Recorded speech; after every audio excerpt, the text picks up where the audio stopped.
আজি দেওবাৰ 11 জুন।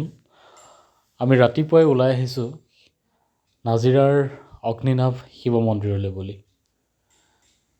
বহুদিনৰ এটা আশা আছিলে। বহুদিন মানে অৱশ্যে অগ্নিনাভ শিৱ মন্দিৰৰ বিষয়ে আমি গম পোৱা বেছিদিন হোৱা নাই।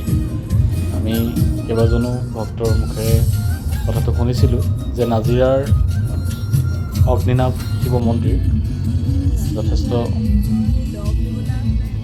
এটা ভাল মন্দিৰ আৰু জাগৃত মন্দিৰ। যথেষ্ট ভক্তই শিৱ বাবাৰ চৰণত গৈ সেৱা জনাই মনৰ কামনা সিদ্ধি কৰি হৈছে। বিভিন্ন ধৰণৰ সমস্যা সমাধান হৈছে, সন্তানহীনসকলৰো সন্তান হৈছে। সেয়েহে আমিও ভাবিলোঁ বাবাৰ ওচৰলৈ যাওঁ। আমি আহি পামহি, এতিয়া বেছি দূৰ নাই। এয়া আমি আহি নাজিৰাৰ অগ্নিনাভ শিৱ মন্দিৰ পালোহি।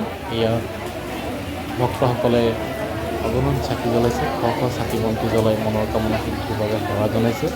মন্দিৰটো প্ৰৱেশ কৰিয়েই এক আচৰিত ধৰণৰ ধৰণে চুই গ'ল। প্ৰথমবাৰ আহিছোঁ, দেখিছোঁ বহু ভক্ত ভিৰ। এয়া আঁতৰৰ পৰা মন্দিৰৰ ভিতৰৰ ভাগ দেখাবলৈ চেষ্টা চলাইছোঁ। ভিতৰত পূজাৰীয়ে মন্ত্ৰপাঠ কৰি আছে। আমি প্ৰথম আহিছোঁ, গতিকে বিশেষ আৰম্ভ একো পোৱা নাই। তথাপিতো আপোনালোকক দেখাবলৈ আমি চেষ্টা চলাইছোঁ। এয়া ভিতৰত মন্ত্ৰপাঠ চলি আছে, এতিয়া আৰতি চলিছে, এতিয়া আৰতি হৈ আছে। আমি ঠিক এই সময়তে পাইছোঁ ভক্তজন বহি আছে, আশীৰ্বাদ সেৱা জনাইছে। আমিও সেৱাভাগ জনাইছোঁ অগ্নিনাভ শিৱ বাবালৈ। একান্ত বিশ্বাস আৰু নিষ্ঠাৰে আমি সেৱা জনাই আমি সেৱা লৈছোঁ। প্ৰভু শিৱ বাবাই আমাৰ সমস্যা সমাধান কৰক, আমাৰ মনৰ কামনা পূৰণ কৰক, সেয়ে আশা কৰিছোঁ। আৰু আপোনালোকেও দেখি থকাসকলে তাৰ পৰাই ভিডিঅ'টো চাই আপোনালোকে মনৰ পৰা আপোনালোকে সেৱা জনাওক, আপোনালোকে মনৰ কামনা বাবাৰ আগত ব্যক্ত কৰক। শুনিছোঁ তেনেকৈও বহুতে সিদ্ধি ফল লাভ কৰিছে। এয়া দেখিছে আৰতি সেৱা লৈছে, ময়ো গৈ সেৱা লওঁগৈ, ৰাইজেও লৈছে, সেৱা লৈছোঁ মই।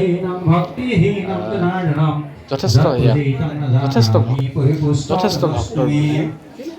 মন্দিৰৰ ভিতৰৰ ভাগ অলপ দেখিছোঁ, পাৰিলে ভালকৈ দেখাম, কিন্তু প্ৰথম আহিছোঁ গতিকে অলপ আঁতৰৰ পৰা দেখাইছোঁ। সুন্দৰ পৰিৱেশ, চাফ চিকুণতা। তেখেতে ভক্তসকলক নিজ নিজ স্থানতে থাকি সেৱা জনাবলৈ অনুৰোধ জনাইছে। আমি সেৱা ল'ম এতিয়া। এয়া সমূহ ভক্তই বাহিৰত দেখিছেনে থিয় হৈ এনেকৈ নিজ নিজ স্থানৰ পৰা সেৱা লৈছে। অগণন ভক্ত বহু দূৰ দূৰণিৰ পৰা আহিছে। শিৱসাগৰ, ডিব্ৰুগড়, যোৰহাট, তিনিচুকীয়া, গোলাঘাট, যথেষ্ট নামৰূপ, বহু দূৰ দূৰণিৰ আমি ভক্তক লগ পাইছোঁ। দুই একৰ লগত আমি চিনাকিও হৈছোঁ, কথা পাতিছোঁ। দেখিছে এয়া ডাঙৰ এখন ৰভা দি দিব লগা হৈছে। এইফালে চাকি বন্তি জ্বলাই শাৰী শাৰীকৈ আহিছে, মন্দিৰৰ ভিতৰত প্ৰৱেশ কৰিছে শাৰী পাতি এক শৃংখলাবদ্ধভাৱে। আমিও মন্দিৰৰ মূল দুৱাৰৰ তাত থিয় হৈ আছোঁ বাবাক, অগ্নিনাভ বাবাক দৰ্শন কৰিবৰ বাবে, এটি সেৱা জনাবৰ বাবে যথেষ্ট আগ্ৰহেৰে আহিছোঁ, হেঁপাহ লৈ আহিছোঁ। মনৰ বহু কামনা তেখেতক জনাবলৈ আহিছোঁ, যাতে তেখেতে কামনাখিনি সিদ্ধি কৰে। এয়া দানপাত্ৰ দেখিছে, এখন চাকি সেৱা জনাই ইয়াতে দানপাত্ৰ দিব পাৰে। আৰু ইয়াতে QR কোড আছে, মই আপোনাক দেখাইছোঁ। এই QR কোডটো আপোনালোকে স্কেন কৰি বাবালৈ আপোনালোকে শৰাইৰ বাবে মাননি আগবঢ়াব পাৰে। এয়া ভক্তসকলে শৰাই আগবঢ়াইছে, শ শ শৰাই দিয়া হয়। এটা কথা আপোনালোকক জ্ঞাতাৰ্থে জনাওঁ যে দেওবাৰ, সোমবাৰ আৰু বৃহস্পতিবাৰে ইয়াতেই তেওঁলোকে মন্দিৰতেই শৰাইৰ বুট, মগু, ফলাহাৰ সকলোখিনি যোগাৰ কৰা হয়। আপোনালোকে ঘৰৰ পৰা নানিলেও হ'ব, আনিলেও কোনো কথা নাই, কিন্তু নানিলেও হ'ব। ইয়াতে দেওবাৰ, সোমবাৰ আৰু বৃহস্পতিবাৰে শৰাই ৰেডি থাকে।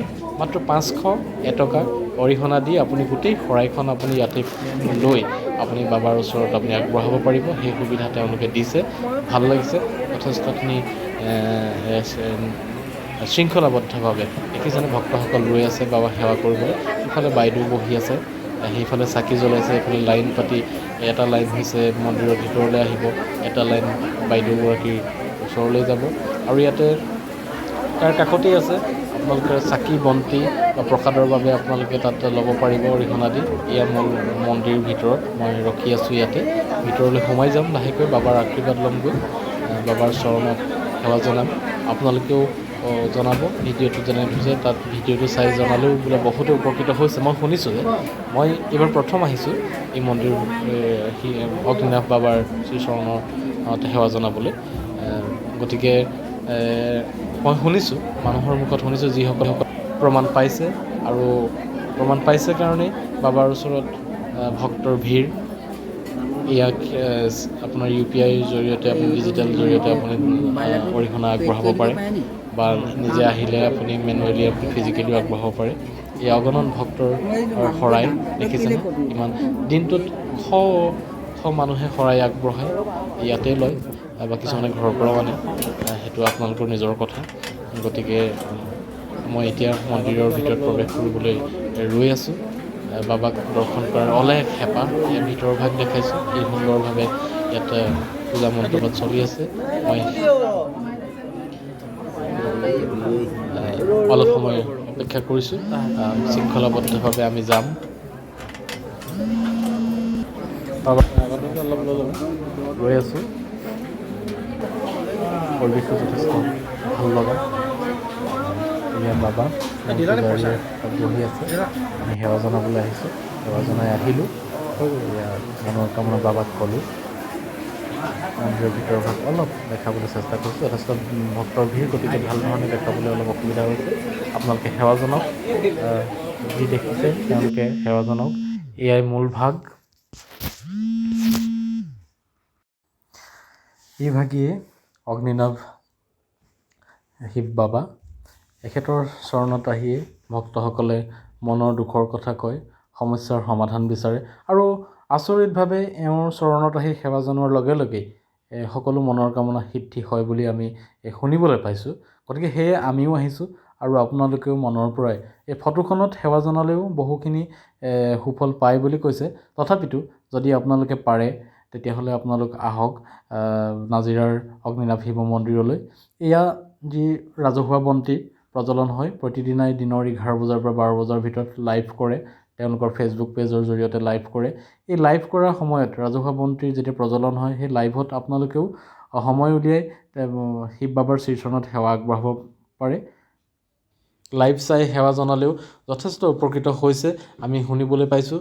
গতিকে ভক্তসকলে কৈছে আপোনালোকে প্ৰতিদিনাই 11 বজাৰ পৰা 12 বজাৰ ভিতৰত বন্তি প্ৰজ্বলনৰ সময়ত আপোনালোকে সেৱা জনাব পাৰে, আৰু সেই তেনেধৰণেও আপোনালোকৰ বহুতেই সুফল পাইছে। মই আপোনালোকক দেখাইছোঁ, এয়া অগ্নিনাভ শিৱ মন্দিৰ, অগ্নিনাভ শিৱ নাজিৰা, এইটো তেওঁলোকৰ ফেচবুক পেজ। এয়া বাইদেউ, এইটো ফেচবুক একাউণ্ট, তাত জৰিয়তে গৈ আপোনালোকে যোগাযোগ কৰিব পাৰে, যাব পাৰে। ধন্যবাদ।